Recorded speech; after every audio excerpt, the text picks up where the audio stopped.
Buenas tardes. Vamos a dar inicio a nuestro panel de experiencias número 1.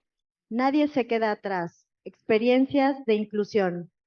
Pedimos por favor a los participantes del panel, estén preparados. También tenemos algunos participantes en línea. Estará en su primer momento Margarita Palacios, de la Asociación de Mujeres La Colmena, en conexión virtual desde Argentina. En segundo lugar estará Viviana Ramírez, de Bogotá, y Yesbeth Carelli, de Kiki House of Medusa, Guadalajara, México. Moderará Tonatiu Lai Arellano. Dejamos entonces a nuestra primera participante, Margarita Palacios. Damos un minuto para la conexión. Gracias.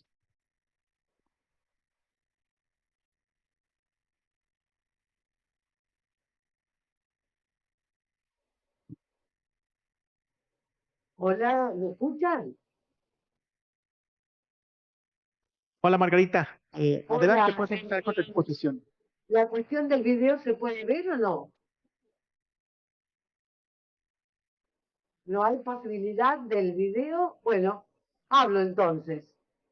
Bueno, como ya estamos, digamos, en el horario, voy a tratar de centrarme en un poco en los antecedentes.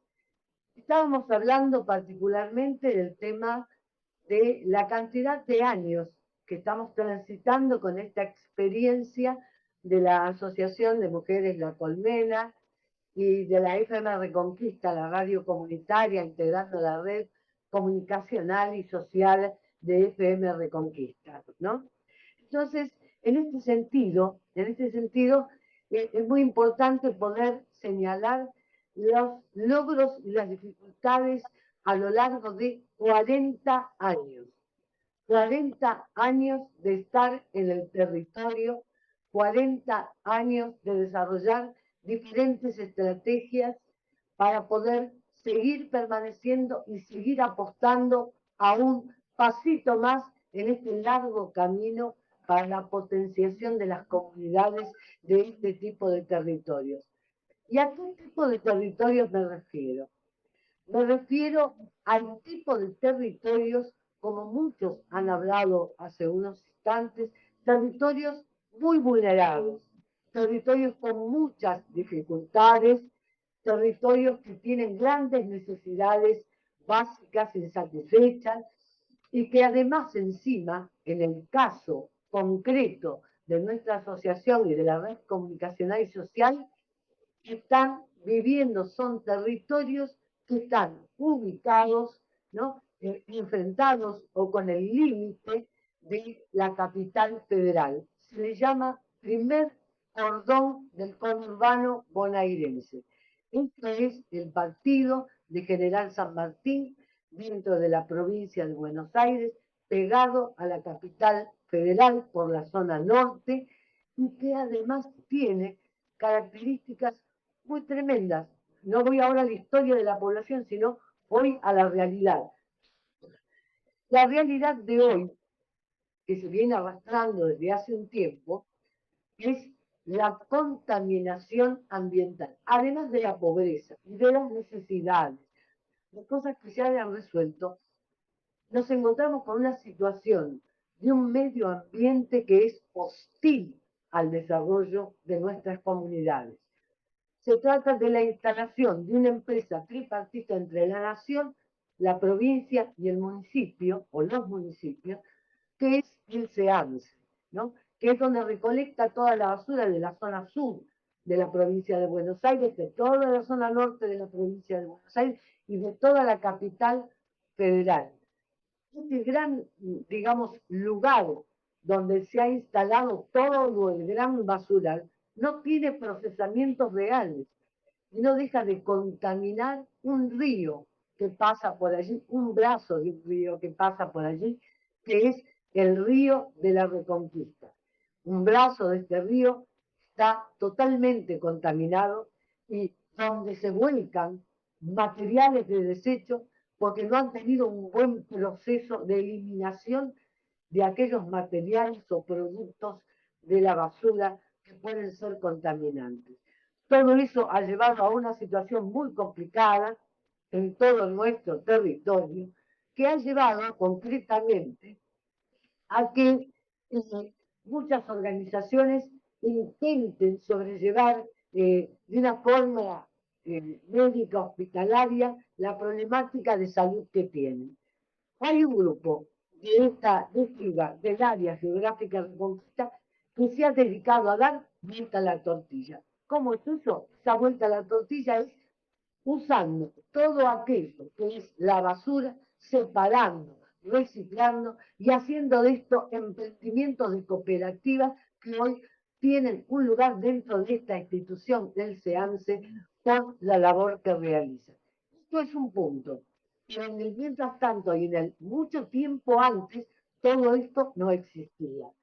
Y estamos hablando de 40 años atrás, y en esos 40 años, ¿qué pasaba? Recién salíamos de la dictadura militar.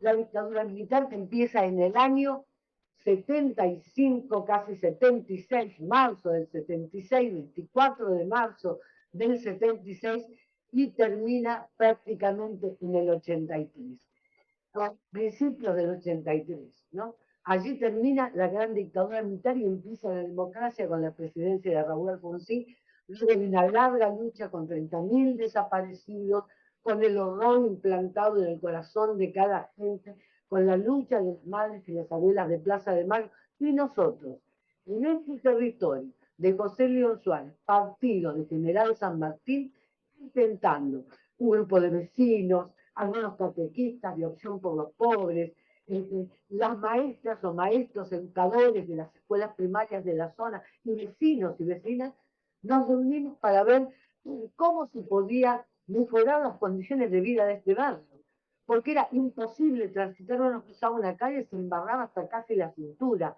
La gente tenía casas que no tenían techos, se mojaban cuando llovían. ¿Pero por qué pasaba esto? Porque esto fue un barrio que se fue armando en forma muy loca, con la expulsión de un montón de vecinos y vecinas que venían de diferentes provincias y se habían instalado en la capital federal para tener una mejor vida y tener un buen trabajo. Pero la dictadura militar, boom, los echó y los largó a los urbanos para que hagan, digamos, de su vida lo que quieran, si sobreviven. Nuestra misión en aquel momento fue cómo podíamos generar un desarrollo en estos lugares, y necesitamos para eso organizar a la comunidad, motivarla, entusiasmarla con un montón de cuestiones cuando ya tenían una tristeza profunda. ¿Cómo lo hicimos? Bueno, fue realmente muy sencillo. ¿Cómo descubrimos? ¿Cómo descubrimos, no? Y ese es un poco el leitmotiv, ¿no? Que hace que la Organización de Mujeres La Colmena, la Asociación y la FM Reconquista sean una junta que va de la mano de la comunidad. Esto es así porque la gente, los vecinos, las vecinas, no hablaban entre sí. La junta militar, el terror de la junta militar, había impreso adentro de su corazón, le había puesto un sello, ¿no?, del gendarme interno. Nadie abría la boca para hacer nada. Nadie miraba al otro vecino al lado a ver si no lo denunciaba y terminaba chupando, ¿no? Allí, ahí en la zona cercana, tanto en los ferrocarriles de Suárez como de Bulones, y también como los obreros de la FOR, habían desaparecido en masa, digamos, ¿no? Y entonces muchos vecinos que eran parientes de ellos vivían presos del pánico, ¿no? Entonces, en ese sentido, ¿cómo había que romper el gendarme interno? ¿Cómo había que expulsarlo al interior? Generando un puente de vecino a vecino, de vecina a vecino, de vecino a vecina, a quien sea. Y ese puente, ¿cómo se llamaba ese puente? Ese camino, comunicación. Ese camino es la comunicación. Desde ese momento comprendimos que a estas comunidades se estaba vedada la palabra.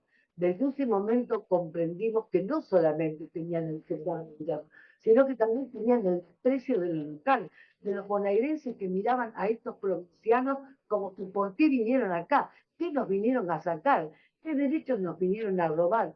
y entonces el silencio era mayor, no solo por los antecedentes de la Junta Militar, sino también por el vecindario que ya estaba en este lugar y miraba a aquellos que estaban llegando con una mirada de horror y de rechazo.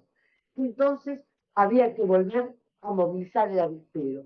Y esta cadena de comunicación fue una revista que se llamó Renaciendo, con un lema que decía un barrio unido para caminar juntos. Bueno, esto sucedió, la revista llegó a tener 2000 ejemplares, se vendía casa por casa, megáfono en mano, ayudaban los niños de las escuelas, las maestras, los directores, algunos de las viejas sociedades de fomento que aún estaban, otros, como se decía en esos momentos, algunos punteros, algunos vecinos o vecinas, y por supuesto las mujeres. Las mujeres que durante el día, cuando sus chicos los llevaban a la escuela, tenían un cachito libre, en vez de limpiar la casa, salían con el megáfono, señor, señora, salió la revista Renaciendo, y se vendía. En una comunidad que no tenía un pan, juntaban las monedas. ¿Pero por qué? Porque en esa revista habían testimonios de todos los vecinos. Cada vecino iba contando su testimonio y se iba armando una red de comunicación y de integración de esa comunicación que potenció a esa comunidad y fue el fruto necesario para después poder armar la radio comunitaria por la FM, que es la FM Reconquista, que no solamente tenía este antecedente ya desarrollado de comunicación en cuanto a la parte de imprenta y de recorridos de vecinos, sino que también tenía un protagonismo especial. Las mujeres, los niños y los jóvenes eran los que más salían a activar todo este tipo de cuestiones.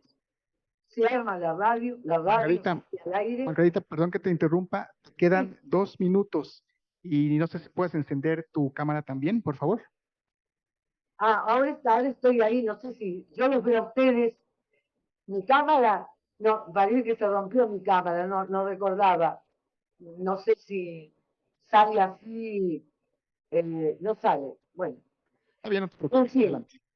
en síntesis, digamos, como para cerrar el tema, la radio comunitaria sale al aire un 20 de marzo de 1988 y a partir de ese momento instala la posibilidad en toda la comunidad, poniendo en valor el desarrollo de las diferentes culturas de todos los vecinos y vecinas que venían de las provincias.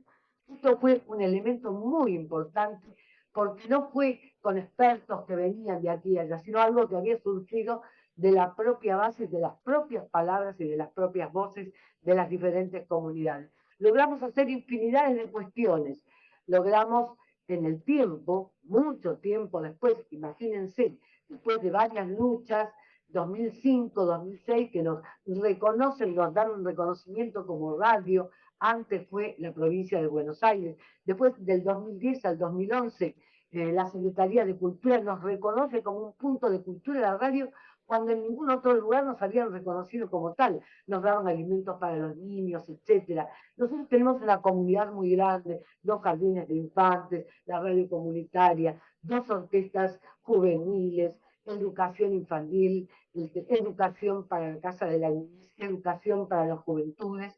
Bueno, todo este tipo de cuestiones también nos orientamos en el tema del trabajo de la violencia de género.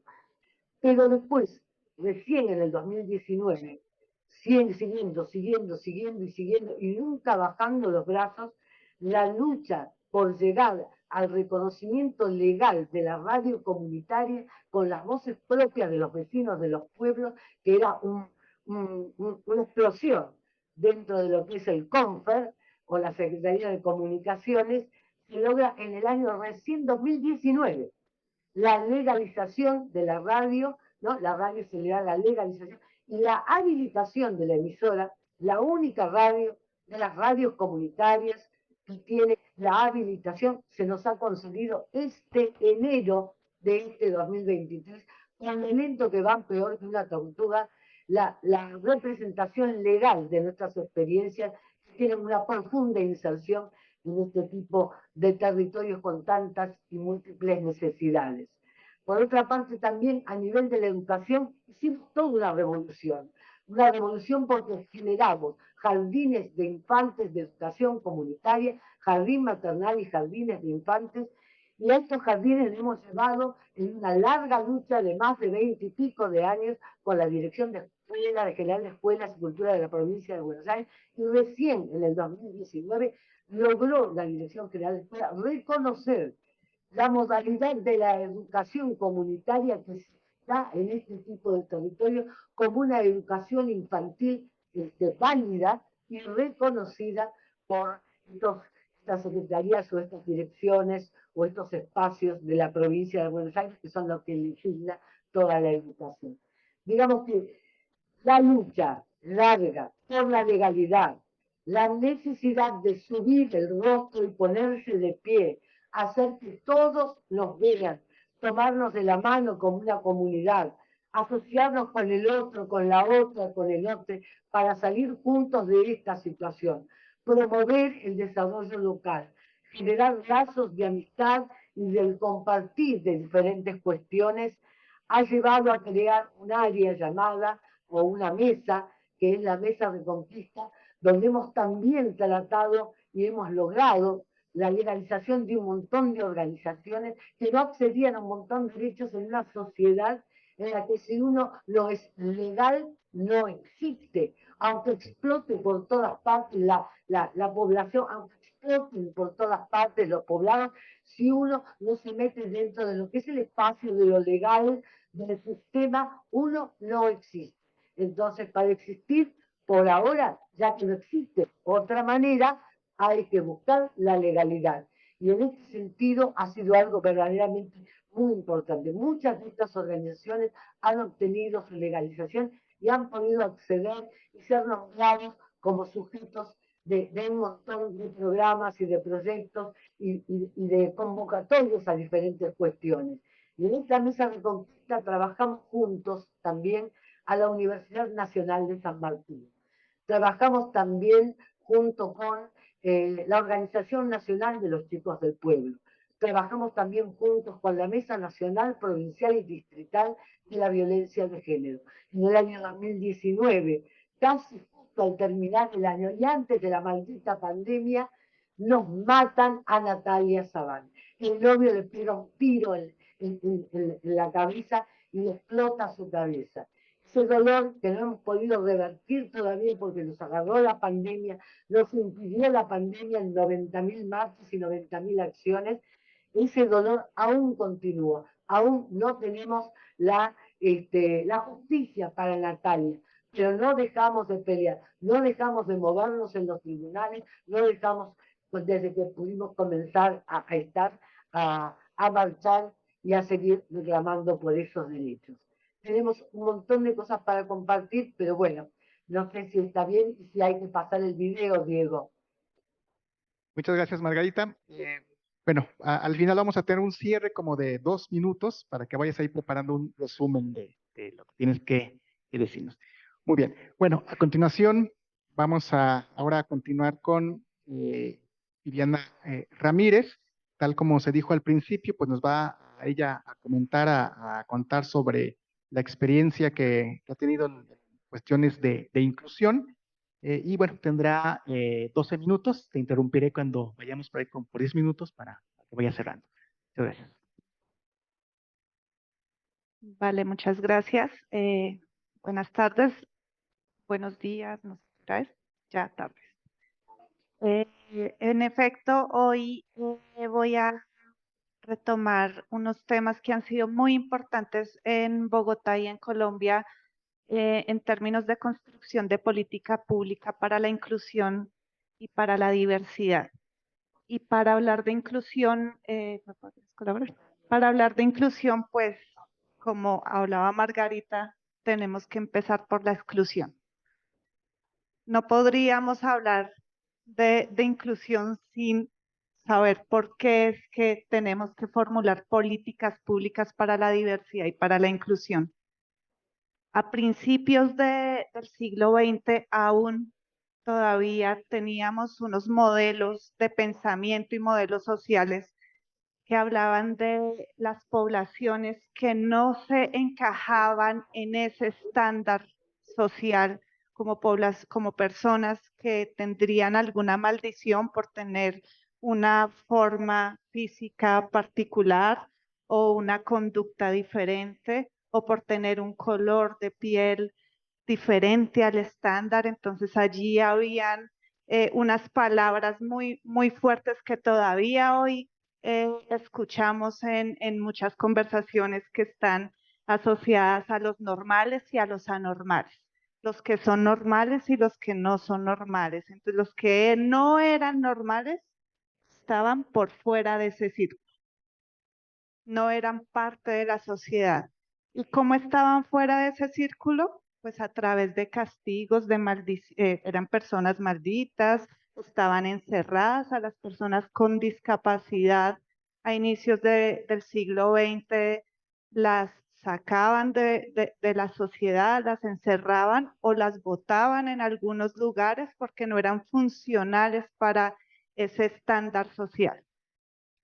No había posibilidad de decisión, no había participación política y no eran suficientes para los estándares que en ese momento tenía la sociedad. Entonces allí durante mucho tiempo hablamos de exclusión, pero esta exclusión era normalizada. Habían unos ciudadanos de una categoría y unos ciudadanos que no tenían categoría siquiera.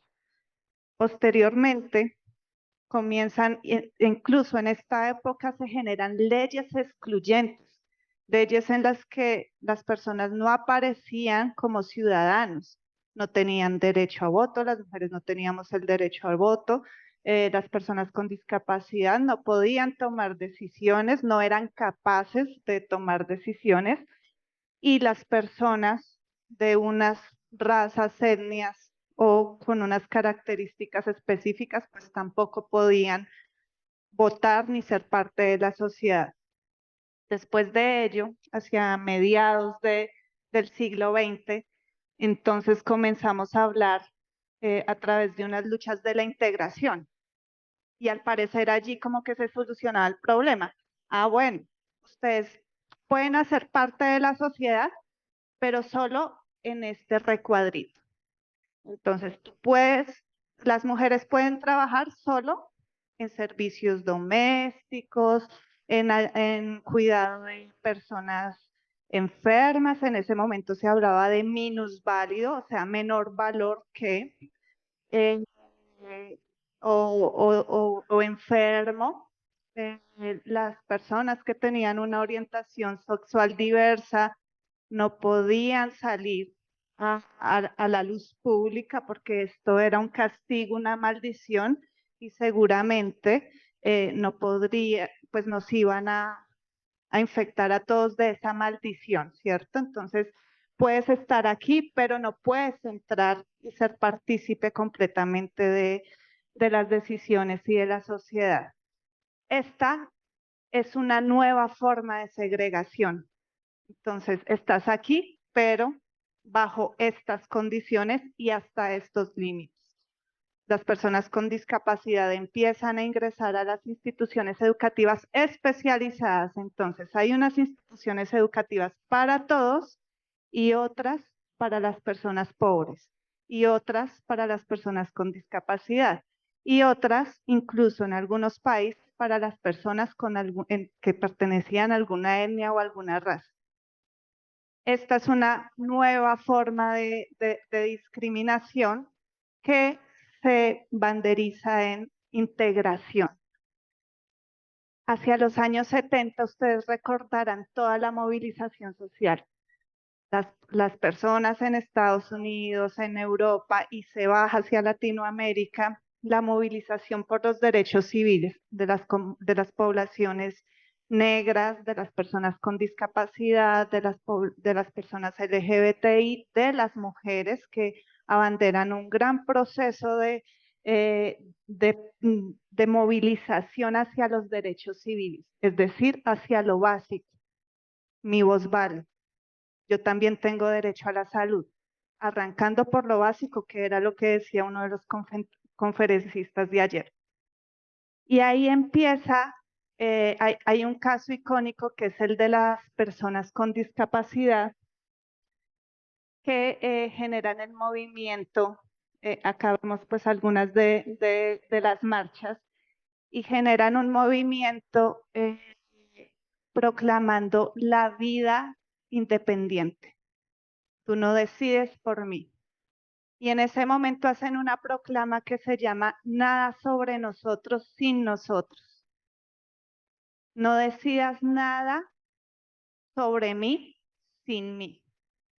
Y esa proclama, después de mucho tiempo, es la proclama de la Convención Internacional sobre los Derechos de las Personas con Discapacidad que es generada en Naciones Unidas en el año 2006 y que es acogida por muchos movimientos civiles y es, yo no necesito que el Estado me escuche para que haga leyes sobre mí.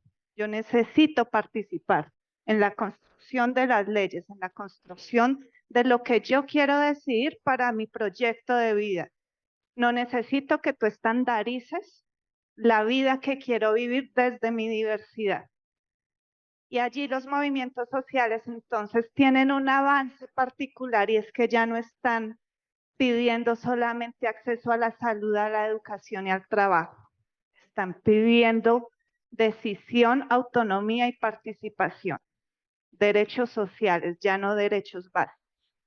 Esto sucede casi hacia los años 90 y, bueno, están las consignas. Esta persona que está acá en la esquina inferior izquierda es una persona sordociega de la ciudad de Bogotá que en los años 90 movilizó muchísimas personas para poder facilitar, propiciar la construcción de la política pública de discapacidad. Aquí hay un cartel que me encanta que dice: mis padres son los sordos, pero el gobierno es el que no oye al pueblo. Y entonces ahí está hablando de no de una discapacidad, sino de unas limitaciones de entender la diversidad. Y estas consignas impresionantes de Nada sobre nosotros llevaron a una movilización de políticas públicas en los años 90 y inicios de los 2000 en Bogotá, políticas públicas dirigidas a víctimas del conflicto armado. Ustedes saben que Colombia tiene una gran cantidad de personas víctimas del conflicto armado y Bogotá es la ciudad con mayor recepción de personas que han sufrido delitos de lesa humanidad por los actores armados. Comienzan a emerger políticas orientadas a la diversidad sexual y de género, grupos étnicos, y hoy tenemos 54 políticas públicas en Bogotá, de las cuales 27 están dirigidas específicamente al enfoque poblacional y a la diversidad, es decir, política para las mujeres, política pública para las familias, para los niños, niñas y adolescentes, personas con discapacidad, en fin, una gran cantidad de poblaciones que venían de este proceso de exclusión. O sea, este tema de la exclusión no es un tema de un sector poblacional específico, casi que todos los sectores poblacionales de diferentes maneras hemos vivido estos escenarios de exclusión. Yo voy a bajar rápidamente a cómo fue el proceso de implementación y de creación de política pública de discapacidad, porque lo que allí se trabaja está muy relacionado con las diferentes políticas, y es que cuando hablamos de población con discapacidad, de una vez asumimos que hay una falencia, que hay una incapacidad, que hay una minusvalía, y el concepto que construyen las personas con discapacidad en 1994, antes de que saliera la Convención sobre los Derechos de las Personas con Discapacidad, nos lleva a pensar que la discapacidad no tiene que ver con la persona, sino con las barreras que el entorno pone para que la persona pueda desarrollar sus habilidades y capacidades desde las condiciones personales que tiene. Y esto cambia de manera mágica la percepción que tenemos de todas las comunidades. Tú no eres diferente. El entorno no permite que se desarrollen tus habilidades y capacidades porque no hay unas dotaciones y unas garantías para que tú seas y decidas ser lo que quieres ser.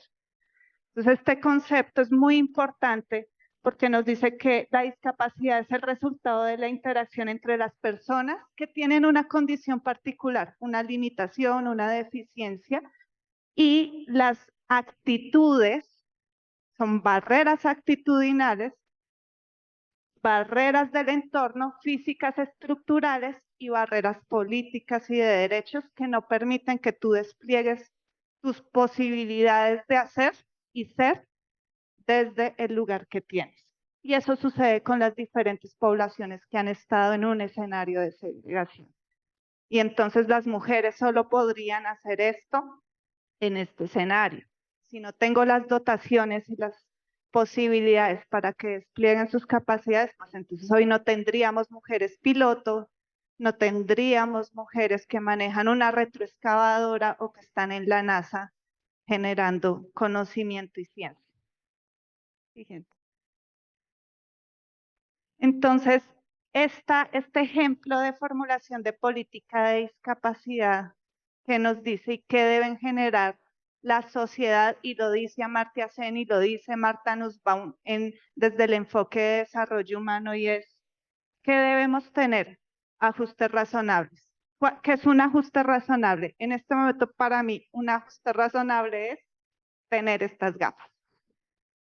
Si yo no tengo las gafas, no puedo ver, y tal vez alguien alza la mano allá atrás y yo no lo veo. No tengo el ajuste razonable para llegar a tener un contacto con ustedes. O tal vez este micrófono es un ajuste razonable porque mi voz es supremamente baja y no me irían a escuchar. No me podría expresar.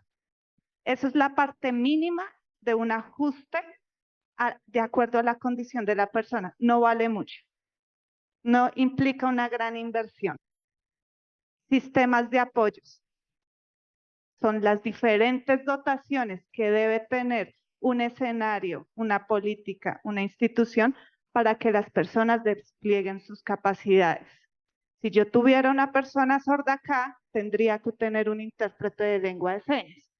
Si hubiese una persona de una cultura étnica que tiene una lengua originaria diferente al español, tendría que tener un traductor para mediar la comunicación con cada uno de ustedes. Y esos sistemas de apoyo son los que le permiten a la persona estar aquí con su voz y con sus capacidades. No tendría yo que esta persona que estar aislada esperando a que alguien le explique lo que pasa. Y el diseño universal es el gran sueño. El sueño del diseño universal, que sí es costoso, es, perdón, todo debería estar ajustado a la diversidad. Ramplas, edificios con accesibilidad total. Creo que acá no hay ascensores, ¿verdad? En este edificio. Entonces, tendríamos que tener toda una serie de dotaciones, que es el gran sueño, y solo hay como unas cuantas ciudades que ya tienen diseño universal. Inicialmente se pensó para personas con discapacidad, pero en últimas el diseño universal debe ser para las diversidades de seres humanos que participamos de una sociedad. ¿Para qué? Para decidir ser y hacer desde la intencionalidad y proyecto de vida individual. Seguramente vamos en sistemas de apoyos todavía precarios para las diferentes sociedades. Seguramente, por ejemplo, el sistema de acceso a la justicia para las personas pertenecientes a víctimas del conflicto armado y demás, todavía no tienen estos ajustes para comprender el lugar desde donde la persona es víctima o desde donde la persona tiene una orientación específica en la que decide no hablar con un hombre o con una mujer, o decide tener una identidad específica. Hasta ahora vamos en unos sistemas de apoyo precarios, pero el gran paso tendría que ser al diseño universal en políticas, sistemas, infraestructura y dotación, pero lo más importante es la transformación de imaginarios. Las grandes barreras por las cuales las personas que se ubican en un sector poblacional no pueden acceder a la sociedad como tal, están en la percepción de la ciudadanía, en la persona que aún piensa que la persona con discapacidad es imposibilitada, en la persona que aún piensa que una persona que se ubica en un sector de diversidad sexual no puede desempeñar determinada labor. Estas barreras actitudinales son las principales fuentes de exclusión que aún tenemos en el siglo XXI para las personas con cualquier orientación o situación particular o pertenencia étnica, diferencial o poblacional. Entonces allí la invitación es empecemos a mirar cómo estamos pensando y cómo estamos viendo la diversidad. Y allí empezamos a hacer los ajustes y a diseñar estrategias personales, sociales y comunitarias que den apertura a las diferentes poblaciones. Gracias.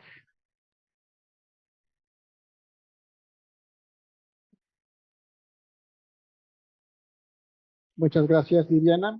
Y bueno, vamos a continuar ahora con Yesbeth Carelli. A 12 minutos, por favor. Hola, amo que el panel sean puras mujeres. Yo soy activista de calle y provengo de una cultura que se llama ballroom.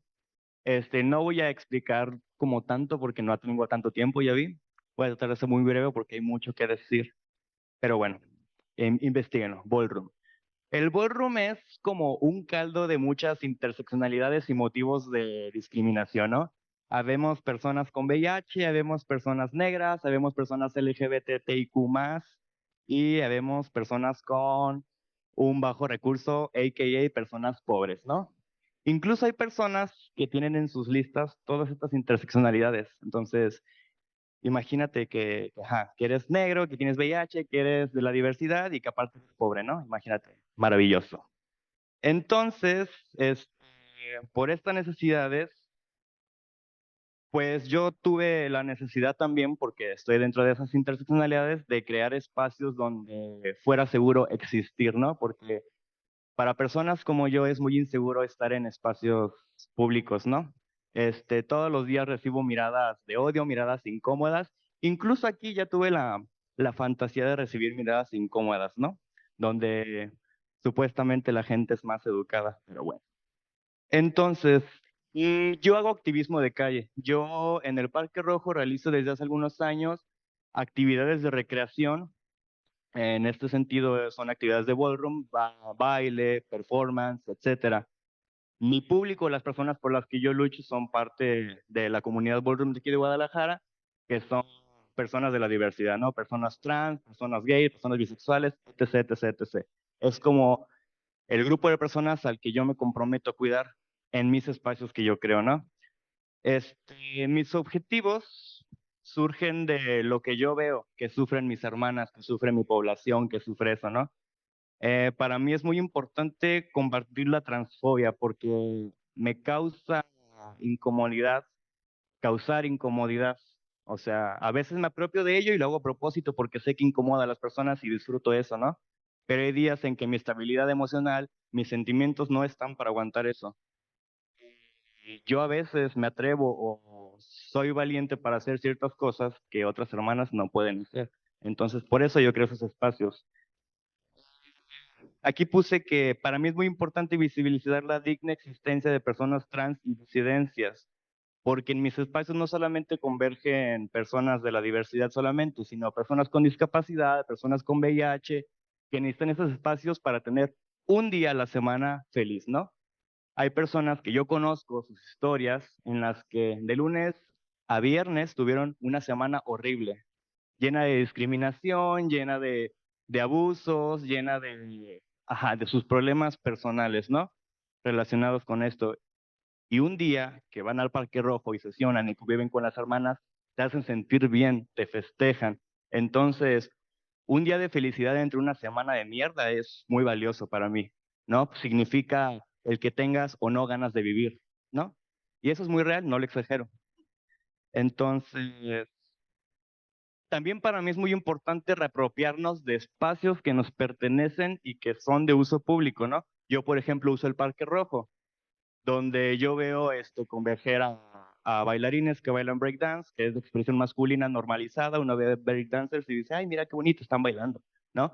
Pero entonces ven a la boguera con tacones, vestida de rosita y dicen, ¿por qué está haciendo eso? Siendo que estamos haciendo lo mismo, pero con diferente expresión, ¿no?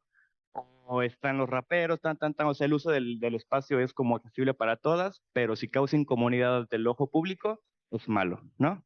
Entonces, para mí es muy importante como eso, reapropiarnos del espacio. Ah, nosotros empezamos a través del performance, ¿no? Porque alzando la voz no nos hacen caso, porque de la manera bonita no nos hacen caso, entonces nosotras como no sabemos pelear, lo hacemos a través del performance, ¿no? Entonces, a través de, por ejemplo, del Vogue, que al rato van a ver un performance para que entiendan, yo muestro que soy muy femenina y que no me importa, que si tú me haces una cara fea cuando yo estoy bailando, probablemente me acerque a ti y me ponga a bailar más padre, ¿no? Para que te incomodes más y tengas razones para incomodarte.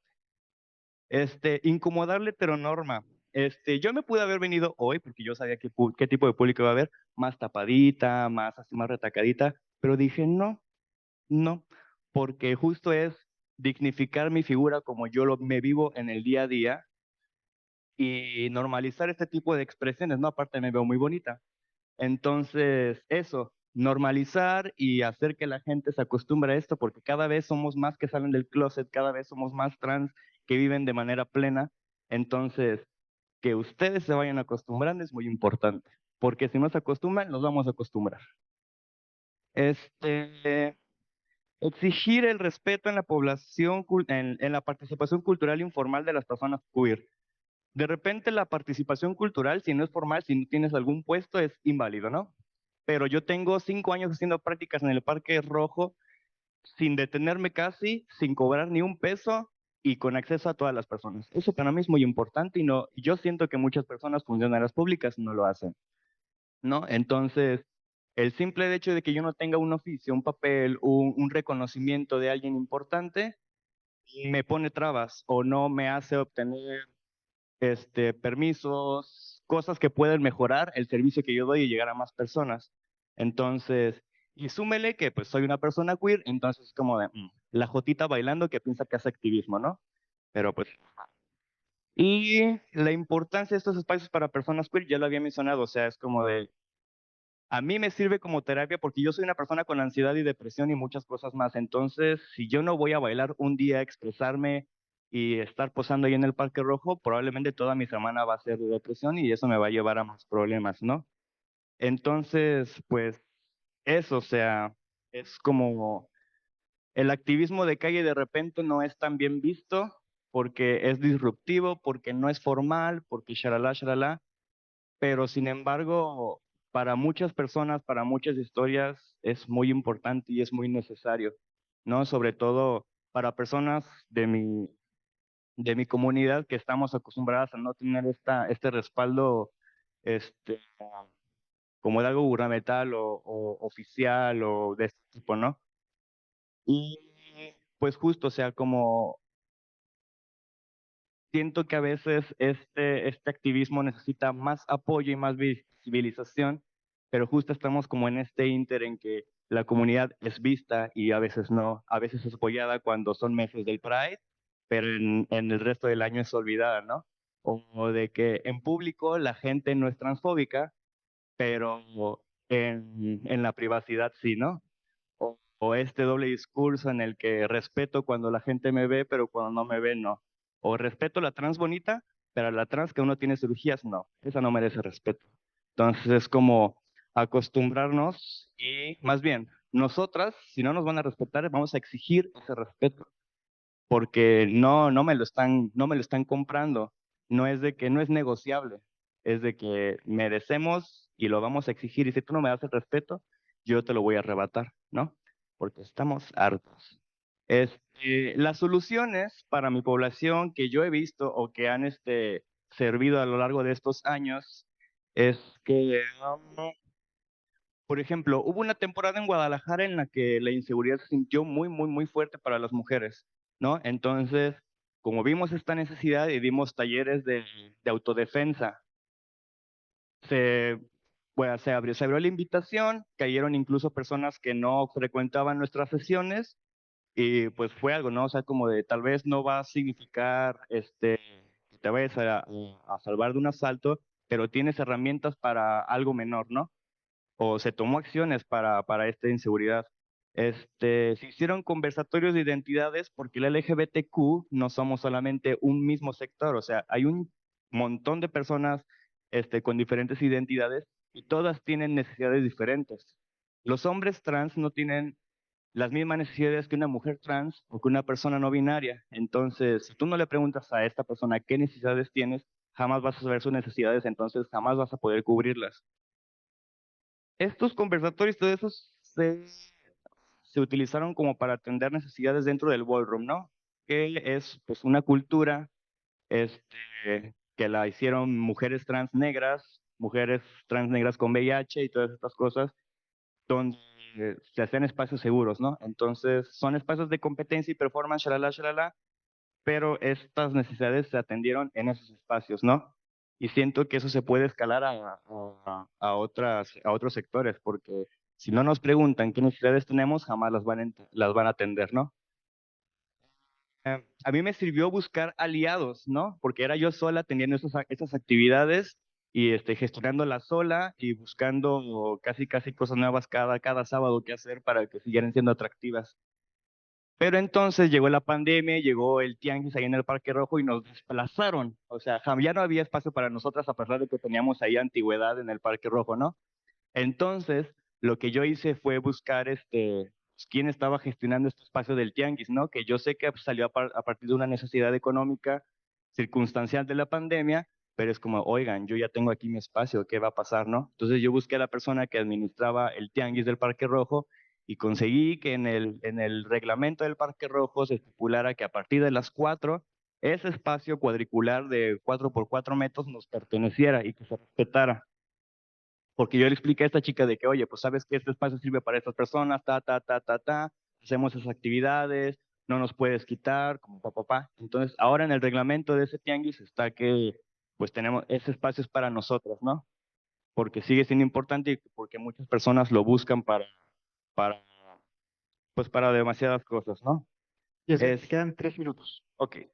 Y pues nada, o sea, a mí me sirvió mucho alzar la voz, o sea, algunas personas, aquí no me conocen, afortunadamente, pero muchas personas me conocen porque soy bien liosa y porque me encanta alzar la voz, pero si yo no hubiera sido así, muchas de las necesidades de mi comunidad no hubieran sido atendidas.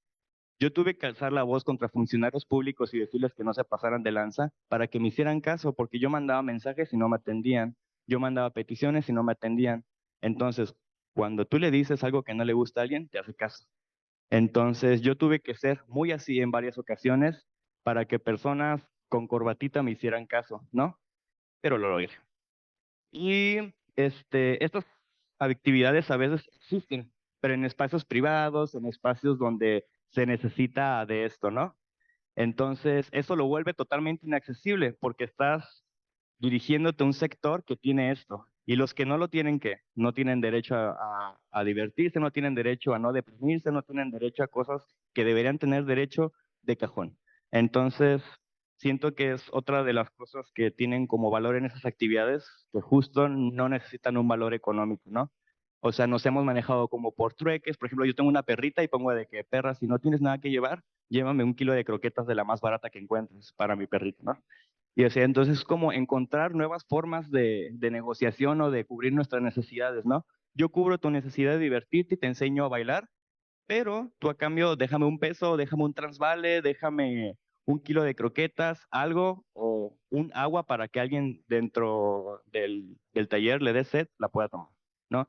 Entonces como también como batallarle un poco ahí al capitalismo y no solamente basarnos en dinero, en cosas que también nos separan, ¿no? Y pues nada, vamos a tener al final como un momentito para decir algo más. Ok, y pues nada, ya al rato me verán en acción para que vean en sí. Y a los que me hicieron mala cara, bueno, este, pues nada, yo soy muy así. Este, ¿qué más? ¿Qué más? A ver, es que siento que si digo todo lo que tengo anotado me voy a alargar muchísimo. Ok, yo pues, ya les he dicho, tengo varios años como haciendo activismo ahí en el Parque Rojo y hubo un funcionario público que se quiso colgar de mi trabajo. No voy a decir su nombre, pero llegó a decir que estaba haciendo un trabajo, que llegó a empezar a hacer un trabajo que ya estaba hecho, ¿no? Entonces, como, no, bebé, o sea, solamente porque tú tengas 20,000 cámaras que te están apuntando, no significa que tú lo empezaste, o sea, es como, investiga un poco, pregúntale a 3 personas y te van a hablar de mí y de cómo ese trabajo ya fue hecho, o sea, no te lo apropies. Pero es lo mismo, como yo no tengo cámaras, como yo no tengo los contactos, mi trabajo no es visible, ¿no? Entonces, pues me tocó echarle su bufadita a ese funcionario público y decirle de que no, hermana, eso que tú dices que estás empezando a hacer ya está hecho y tiene 3 años, ¿no? Pues total, se juntaron las firmas, se armó el merequetengue y todo. Pregúntenme si se ha vuelto a parar en el Parque Rojo alguna vez a hacer algo. Obvio no, obvio no. Yo soy la que se raspa las rodillas, la que le toca ir y que a veces no vaya nadie, la que se moja, la que tiene que barrer el lugar al final. Y eso es lo importante del activismo de calle. A veces el activismo de oficina es, fin, terminó mi turno y me voy y vivo mi vida con dinero, con camioneta, con cosas de eso, ¿no? Y el activismo de calle, ráspate las rodillas y ve a ver si conseguiste algo del dinero del aporte voluntario para ver si te puedes echar una torta ahogada, ¿no? Ese día. ¿No? Entonces, eso es de las cosas que nos toca sufrir a los activistas de calle que nadie ve. Muchas gracias.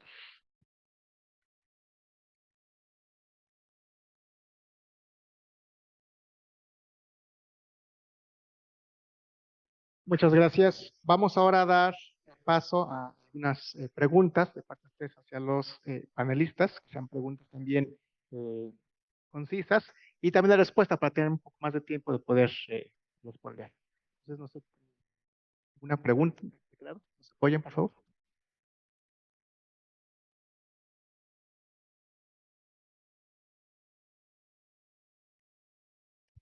Sí, sí. Una pregunta precisamente sobre las cuestiones que tienen que ver con la inclusión de personas que presentan alguna discapacidad.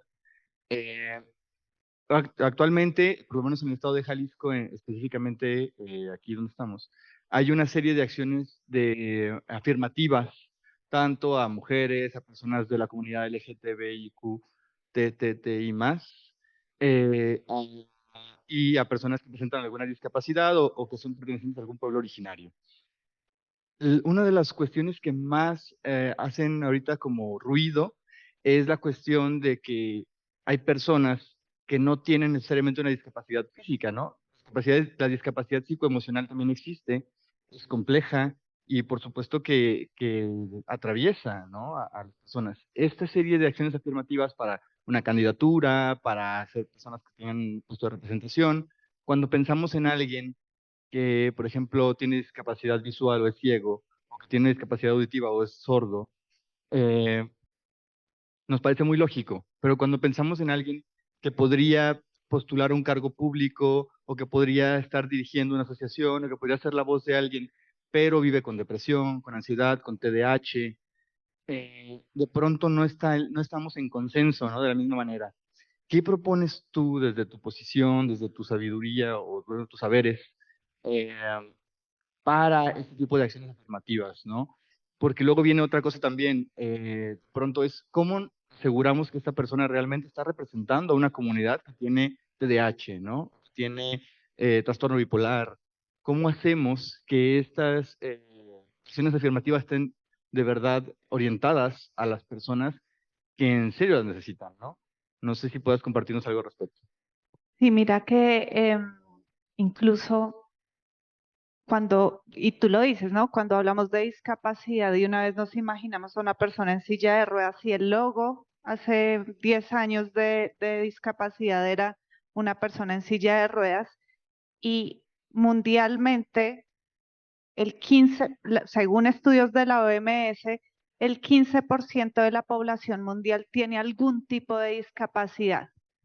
Hay 7 tipos de discapacidad establecidos, pero cada uno de esos tipos de discapacidad tiene un espectro de funcionalidad diferente. Por ejemplo, las personas con trastorno del espectro autista, hay 54 espectros de autismo. Entonces, allí dentro también hay una diversidad Entonces, si nos salimos un poco de esta perspectiva de clasificación de discapacidad por cajitas y entendemos que la discapacidad no es más que unas limitaciones en unas funciones específicas, pero no es la totalidad de la persona, que es lo que reivindican las personas que tienen alguna limitación funcional, y es la discapacidad no me hace a mí. Por eso ellos dicen no hablemos de discapacitados, sino de personas con discapacidad.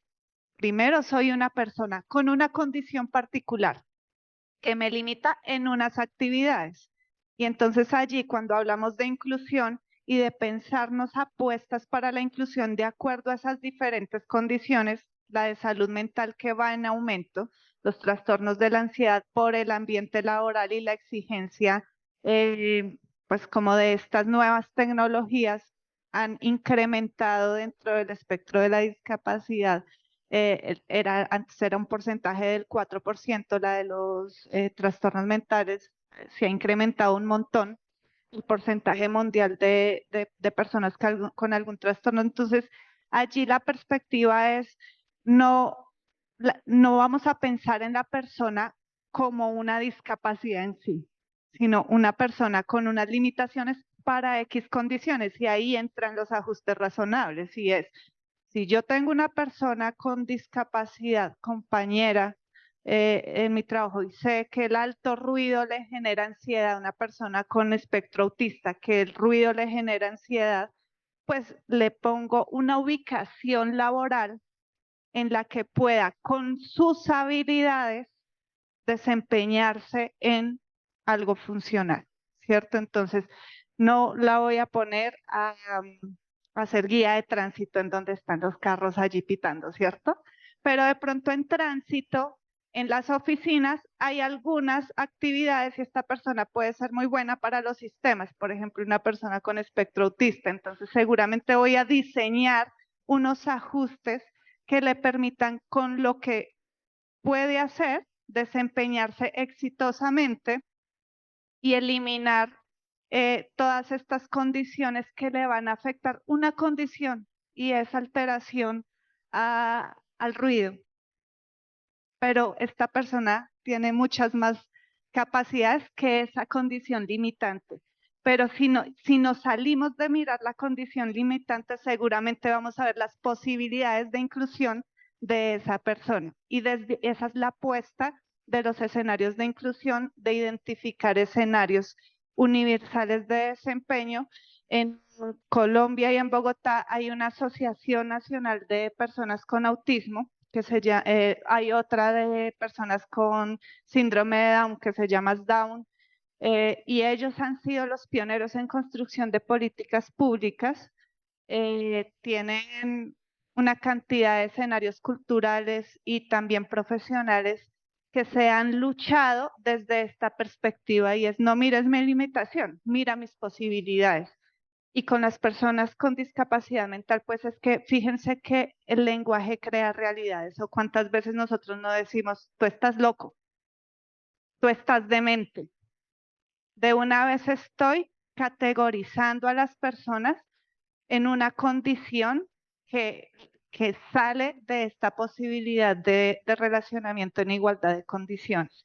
Y entonces allí también hay una invitación a establecer cuál es el lenguaje y la perspectiva que estamos utilizando, si no jamás va a pasar que las personas con algún trastorno mental, por ejemplo, salgan de esta imagen de sanatorio, de camisa de fuerza, que no puede relacionarse con nadie, porque allí hay una gran diversidad y en esa diversidad unas grandes posibilidades que además son momentáneas en términos de las limitaciones para las personas con discapacidad mental. Pues esta no es una condición permanente para todos, sino hay unos tópicos específicos que se presentan en unos tiempos o en unas situaciones particulares.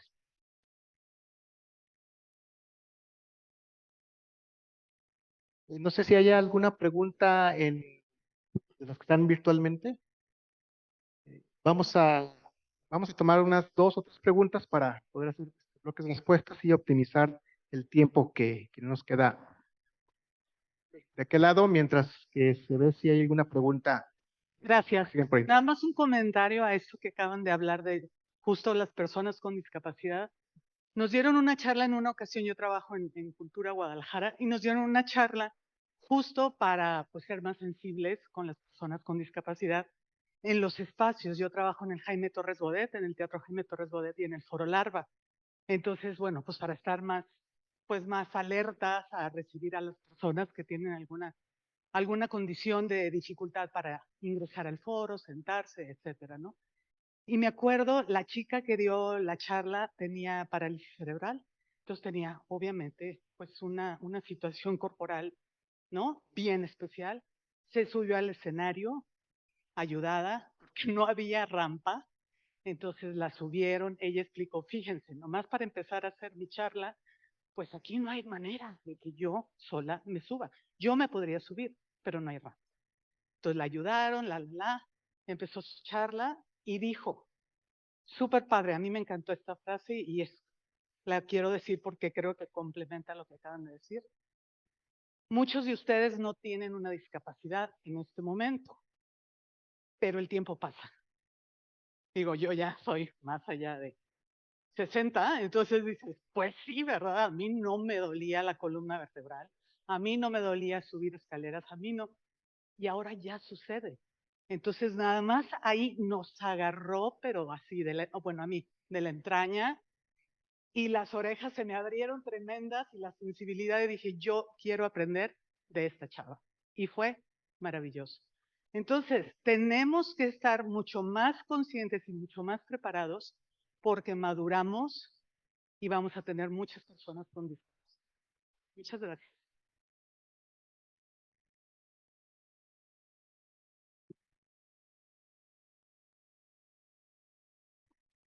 Acá adelante otra.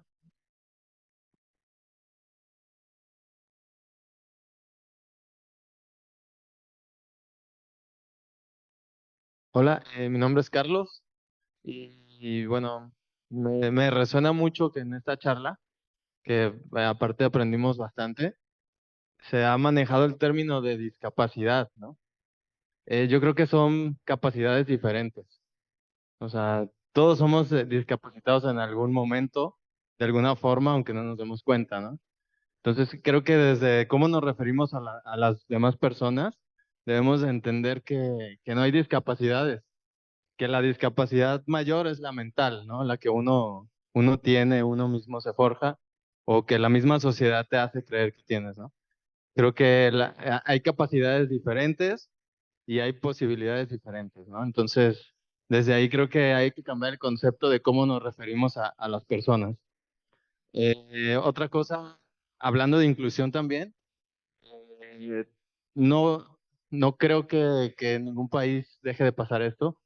Creo que si queremos ser incluyentes de verdad, tenemos que voltear a ver a nuestra propia gente, ¿no?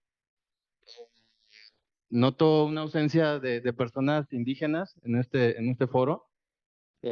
Me ha tocado estar en varios foros también y es una condición imperante, ¿no? Personas en situación de calle, personas que realmente no tienen oportunidades, que no saben de estos foros, ¿dónde están en este momento, no? Creo que tenemos que empezar con nuestra gente, tenemos que empezar a ser empáticos con nuestra cultura y con todas las expresiones distintas, ¿no? Y bueno, pues, ¿cuál es tu nombre? Perdón. Yesbet. Yesbet, Yesbet.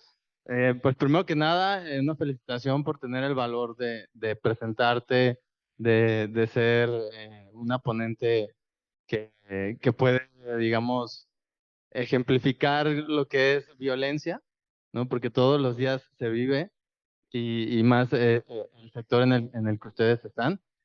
Y bueno, yo quiero decir también que se ha manejado, yo he aprendido últimamente porque he tenido contacto con más personas, el que a lo mejor ser incluyente no quiere decir cambiar una letra, ¿no? Para mí, desde mi punto de vista, a veces me cuesta mucho trabajo entender eso. Para mí ser incluyente quiere decir tratarte con respeto, ¿no? Verte a los ojos y no juzgarte, invitarte a participar en lo que yo hago o participar en lo que ustedes hacen. Yo creo que el respeto es la mejor inclusión que puede haber, ¿no? Más allá de lo textual, de lo sonoro y todo eso, que se respeta, creo que no por cambiarle una letra a una frase, yo voy a ser una persona que incluye a otros, ¿no? Sino cómo es como yo, cómo trato a las demás personas, eso para mí es la verdadera inclusión, ¿no? Y pues quisiera pedir un aplauso para ustedes, porque todos son un ejemplo de esas luchas que se están llevando a cabo en el mundo, y pues felicidades, ¿no? Por eso. Oli, ¿De aquel lado la última pregunta? yo quería comentar algo Vamos a hacerla que digan todos y luego Ok. respondemos, porque ya casi tenemos que estar a la mitad del siguiente panel y se ve mucho tiempo. ¿Era de qué lado o dónde querían?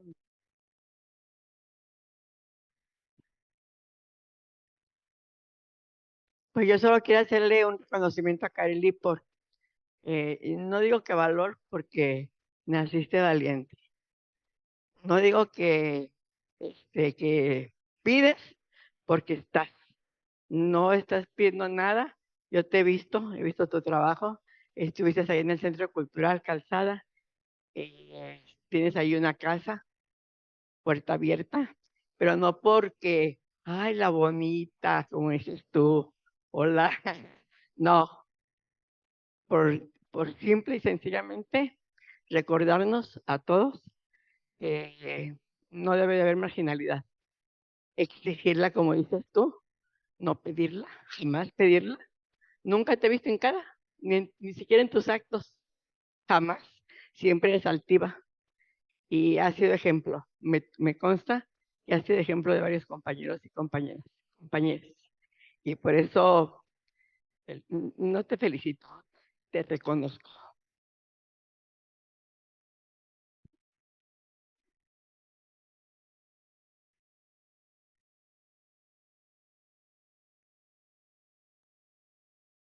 Nada más muy rápido, por favor. Gracias. Yo solo una reflexión y que creo que es muy valioso a partir de la participación de la maestra Vivian, de am, de la presentación, que decía nada sobre nosotros y nosotros. Creo que es importante y trascendental involucrarnos desde la academia, la política pública y los diversos espacios educativos y familiares para generar estrategias que favorezcan la inclusión. Y esto para Kareli también, porque creo que es trascendental, o sea, involucrarnos para poder, en este ejercicio de conciencia que nos hacen ustedes hoy, para favorecer, ¿no?, estos procesos. Muchas gracias. Bueno, me parece que todos fueron comentarios, no fueron preguntas, nada más para cierre. Un minuto, por favor, como máximo para... que yo escuché como tu comentario y lo entiendo desde tu perspectiva, pero no estoy de acuerdo. Yo convivo con mi roomie, es una persona con discapacidad. Él habla sobre nombrarse discapacitado como una forma de reivindicación, ¿no?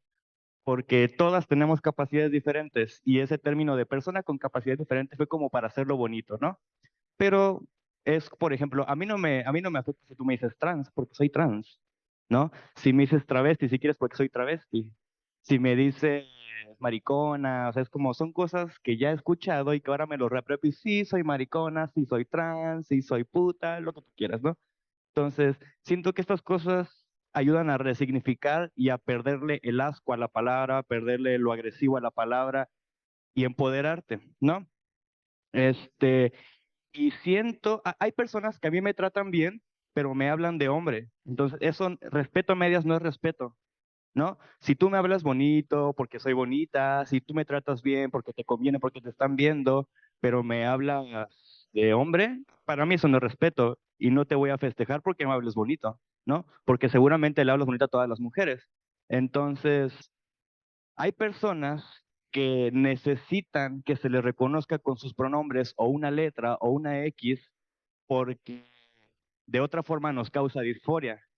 O sea, ¿cómo me voy a sentir yo de que hoy me vine así de guapa y que alguien me hable de hombre? Oye, carnal, oye, amigo. Es como de, ¿sabes? Entonces, para mí, que soy una persona transgénero y transexual, sí es importante que modifiques tu lenguaje, ¿no? Quizás para ti no, porque no sé, o no sé si te incomoda que yo te hable de mujer una hora completa. Es como, tal vez no te incomode porque tú sabes que eres un hombre, pero es, ¿por qué me estás hablando de mujer? No, no te entiendo. Sí, igual yo, ¿no? Hay personas, por ejemplo, con las que más se ridiculiza o se invisibiliza este comportamiento es con las personas no binarias, ¿no? Porque es fácil identificar a un hombre trans o una mujer trans, pero es más difícil a la vista identificar a una persona no binaria. Pero esa persona no binaria quizás también necesita que le hablen en pronombres neutros, ¿no? Y es como responsabilidad de todos aprenderlo. O sea, ni yo soy escuelita trans de decirte, oye, es que fíjate y date toda la cátedra, porque por eso se paga. O sea, a los maestros les pagan. Y si yo te estoy dando clases de identidad de género, de cómo respetarme, pues págame, ¿no? Siento que ahorita la información está muy al alcance, hasta en TikTok, ¿no? Entonces, ajá, siento que para personas que no son trans, no le es importante el lenguaje inclusivo, pero para nosotras sí, porque el hecho de que quizá yo estoy teniendo un día fabuloso y después me dicen, son 25 pesos, carnal. Entonces, a mí ya me arruinaste el día. A mí a lo mejor ya me dio disforia y dije, es que a lo mejor me habló de hombre porque tengo un poco de barba, o porque se me notó la manzana, o por mi voz, ¿no? Entonces, ya el resto del día yo voy a tener disforia. O sea, y disforia más disforia más disforia más disforia puede resultar en suicidio, amigas. Entonces, si no saben cómo nombrar a una persona, le preguntas, oye, ¿cuáles son tus pronombres? ¿O cómo te identificas? ¿O cuál es tu... Es más, si se les dificulta el pronombre, pregúntenles cómo te gusta que te digan. Así de que, amiga, ¿cómo te gusta que te digan? Miller. Entonces, ya no tienes que usar un pronombre, tienes que usar su nombre. Entonces, entiendo toda esta confusión porque es deconstruirte y volverte a construir, pero ni modo, estamos en el 2023 y nada es igual, entonces el lenguaje tampoco tiene que ser igual. Entonces, no caigamos por tratar bien a una persona, le estoy respetando totalmente, ¿no? Sino, ok, si ya estoy buscando deconstruirme, pues ni modo, me aviento todo el camino de la deconstrucción. Si no, pues me atengo a que me digan que estoy siendo incorrecto, ¿va? Entonces, te felicito por querer respetar a las personas, pero sí involúcrate un poquito más, ¿va?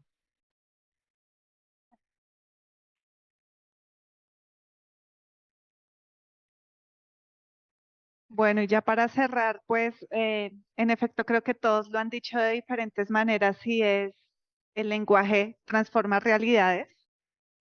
Sí, hay unas luchas históricas que las diferentes poblaciones han reivindicado y por eso hay que mantener ese lenguaje.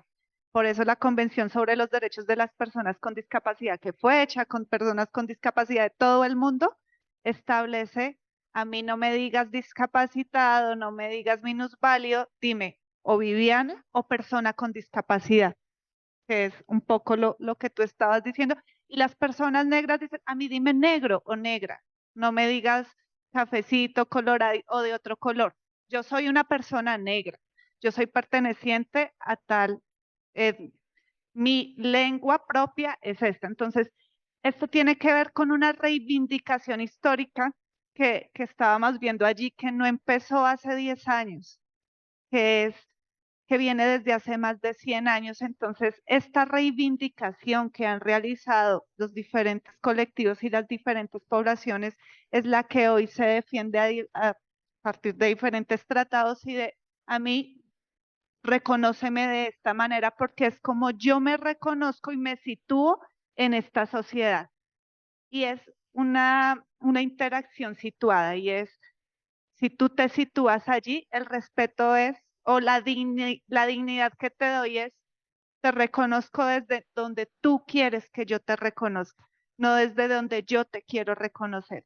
Es un poco el mensaje de este tipo de lenguajes que a veces son complejos, lo entendemos, pero que para las personas son importantes y necesarios. Gracias.